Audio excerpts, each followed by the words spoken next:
Students, आज हम new प्रभात school की तरफ से बी हाइव के poem rain of the roof का एक्सप्लेनेशन करने जा रहे हैं।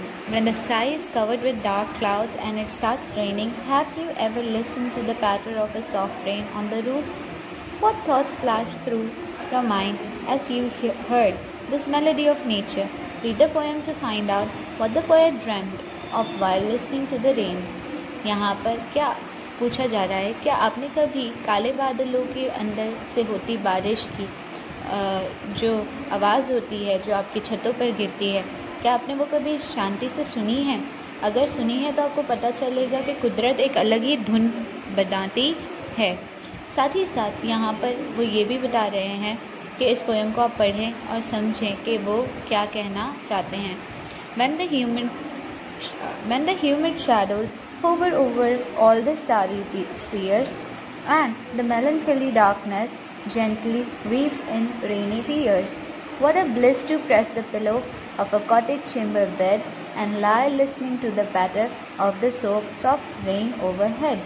यहाँ पर कह रहे हैं कि काले बादल जब आते हैं तब वो पूरी तारों भरी आसमान को छुपा देते हैं, जिसमें एक अजीब सी उदासी होती है। मेलनकली का मतलब होता है उदासी। एक अजीब सी उदासी है, मानो जैसे बादल और आसमान भी रो रहे हों।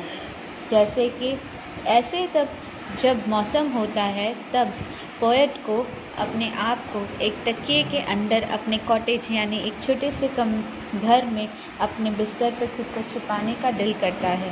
वो शांति से उस आवाज़ों को सुनते हैं जो उनके छत पर आवाज़ बारिश कर रही है। Every tinkle on the shingles has an echo in the heart, and 1,000 dreams, fancies into busy being start, and 1,000 recollections weave the air threads into woof as listen to the patter on the rain upon the roof. जैसे ये आवाज़ होती है तब वो बताते हैं कि किस तरह इस बारिश की आवाज़ मानो उनके दिल को भी छू जाती है। कई हज़ारों सपने जो होते हैं तब आँखों के आगे आ जाते हैं, और जैसे कि ये एक शुरुआत के बारे में बताते हैं। वो बताते हैं कि यहाँ कई सारी हज़ारों यादें वापस इकट्ठा हो जाती हैं जो पल भर में आपको किसी और दुनिया में ले जाती हैं। तब यही आवाज़ें बारिश की आपकी छतों पर आपको एहसास दिलाती हैं।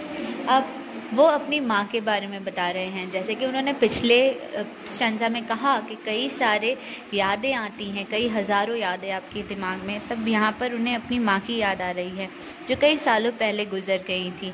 वो उनकी माँ उन्हें हमेशा एक डार्लिंग ड्रीमर मानती थी, यानी एक ऐसा इंसान जो हमेशा ख्वाब देखता था। वो अब वहीं उन्हें अकेला छोड़ चली गई हैं। अब वो समझते हैं कि ये जो बारिश है ये उसी तरह से अपनी माँ की यादों को उनके लिए ला रही है, और वो अपनी माँ को याद करते हुए इस पोएम को एंड करते हैं। कोट्स किने के द्वारा ये पोएट्री लिखी गई है।